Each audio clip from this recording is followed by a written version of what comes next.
जब तू पानी में से जल में होके जाएगा मैं तेरे संग रहूंगा। उसने ये नहीं कहा जब तू जल में से होके जाएगा तो मैं तुझे जाने नहीं दूंगा, मैं तुझे बचा लूंगा, मैं किश्ती भेज दूंगा, मैं तुझे जल में होकर जाने नहीं दूंगा। उसने कहा जब तू जल में होके जाएगा मैं तेरे साथ रहूंगा। नदियों में होके जाएगा तुझे डुबो ना पाएंगी। और जब तू आग में चलेगा, अगर कोई व्यक्ति आग के पास चला जाता है तो भागता है वहां से, हाँ फटाफट भागता है कि यार गर्मी है यहां। तंदूर के पास अगर चले जाए तो वहां से फटाफट निकलता है कि गर्मी है। लेकिन जीसस क्राइस्ट ने कहा जब तू आग में चलेगा, यानी जब तेरी परख की आग तुझ पे होगी तो तू भाग नहीं सकेगा। तू जल्दी में उस आग को पार नहीं कर सकता। अगर यीशु मसीह ने सोचा है तुझे बंदा बनाना है और इसके लिए चाहे तेरा वीजा 10 साल रोकना पड़े, वो रोक देगा 10 साल के लिए। और तू उस गरीबी की आग में से चल के जाएगा हर दिन, 1 दिन, 2 दिन, महीना, 2, 3 साल, दूसरा साल, तीसरा, चौथा, पांचवा, छठवां, सातवां, आठवां, नौवां, 10। आपको लगेगा कि मैं इस आग को पार क्यों नहीं कर पा रहा हूं, मैं क्यों इस आग को दौड़ के पार नहीं कर सकता? क्योंकि जीसस क्राइस्ट में उस आग को दौड़ कर पार नहीं करने देंगे। अगर वो जीसस क्राइस्ट में एक परमानेंट छुटकारे की ओर लेके जा रहे हैं तो, अगर वो छुटकारा तुम्हारे वंशों का उसने सोचा हुआ है और एक ऐसा छुटकारा सोचा है जो तुम्हारे मृत्यु जीसस क्राइस्ट के आने तक तुम्हारे पास रहेगा, मैं उस छुटकारे की बात कर रहा हूं। ये तुमसे वापस नहीं जाएगा, तुम्हारी इज्जत बढ़ेगी, ब्लेसिंग्स बढ़ेंगी। आमीन। ऊंचा चाहिए मेरे को, आमीन।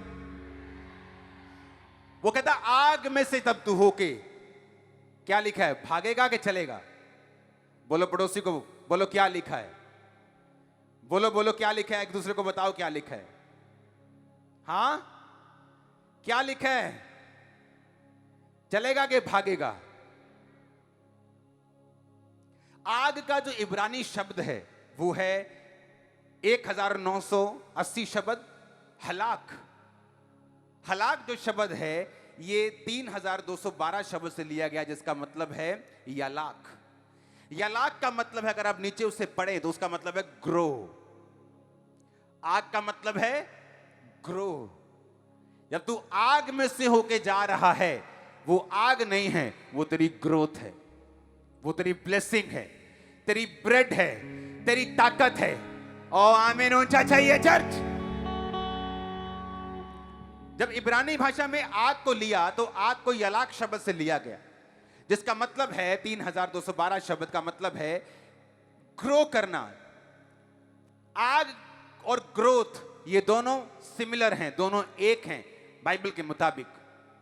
इसका मतलब क्या, क्यों परमेश्वर ये चाहता है कि आप परीक्षाओं में से होकर गुजरें? मैं आपको बताता हूं। अगर परमेश्वर आपको आज परीक्षाओं से निकालकर वो आशीष नहीं देगा, मैं आपको गारंटी देता हूं वो आशीष कभी भी टिकी नहीं रहेगी आपकी लाइफ। अब बड़ी गहरी बात मैं बोल रहा हूं। उन परीक्षाओं के दिनों में कुछ मेमोरीज,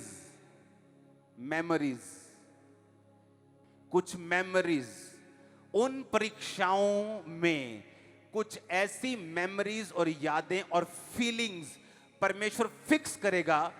जब आप उन परीक्षाओं से निकलकर टॉप प्लेसेस पर होंगे, वो फीलिंग्स, वो मेमोरीज और यादें आपको गिरने से बचाएंगे। और ये वचन तब तक समझ नहीं आएगा जो अभी मैंने बोला है, जब तक आप इसे एक्सपीरियंस नहीं करेंगे। क्योंकि ये बताने वाली बातें नहीं, ये एक्सपीरियंस करने वाली बातें। वो मेमोरीज, वो यादें, वो तरीके, वो परमेश्वर का हाथ, वो काम करने का वे और तरीका, और वो सिचुएशन और वो परिस्थिति, जब आप एक लेवल पर पहुंच जाएंगे, आपको उस लेवल को मेंटेन करने के लिए आपकी हेल्प करेगी। और इसीलिए परमेश्वर चाहता है कि जब तू जल में जाए, जब तू नदी में जाए, जब तू आग में चले, तो मैं तेरे संग हूंगा। दूसरों को वो आग जला देगी पर वो तुझे जला नहीं पाएगी। दूसरे उस पानी में डूब जाएंगे पर तुझे डुबो नहीं पाएंगे। ये फर्क होगा कि तुम मेरे द्वारा ठहराई गई एक असली परीक्षा में हो, जो तुम्हारे भले और तुम्हारे फायदे के लिए। और बिलीव करना, 100 में से 100 लोगों को परीक्षा अच्छी नहीं लगती, इंक्लूडिंग मी। मैं भी बीच में हूं आपके। चाहे मुझे मालूम हो कि आने वाले समय में परमेश्वर क्या करने जा रहा है, इस परीक्षा के बाद वो क्या करने जा रहा है, तब भी हमें वो परीक्षा अच्छी नहीं लगती। जब पंछी अपने बच्चों को उड़ना सिखाते तो ऊपर पहाड़ से उन्हें फेंक देते हैं, वो ऐसे ऐसे करता नीचे गिरता, डर में सहम में नीचे ना मर जाऊं, नहीं उड़ पाता, मां फिर पकड़ लेती, फिर फेंकती और फिर उसको उड़ना सिखाती। यीशु मसीह नहीं चाहता कि आप सदा फौड़ियों के सहारे चलें, वो आपको भगाना चाहता। वो नहीं चाहता कि वो आपकी मां हमेशा आपके मुंह में रोटी डालती रहे, वो खुद आपको उड़ना सिखाना चाहता है।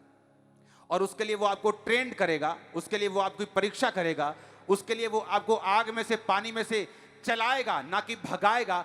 वो एक पेशेंस, एक धीरज आप में पैदा करेगा। और जब आप उससे निकल जाएंगे वेल बिहेव के साथ, प्रेयर्स फास्टिंग के साथ, गुड कैरेक्टर के साथ, तो मेरी बात नोट कर लेना, इस पूरी दुनिया में आपके जैसा एक भी मैच नहीं होगा। और आमीन ऊंचे वाला चाहिए। पूरी दुनिया में वर्ल्ड घूम लेना, आप इतने ब्लेस्ड होंगे। आपको मालूम होगा कि आप यूनिक हैं, आपको मालूम होगा ये बात, क्योंकि आपने वो 10 साल, वो 15 साल, वो 7 साल, वो 8 साल, वो जितने भी साल हैं, आपने निकाल लिए।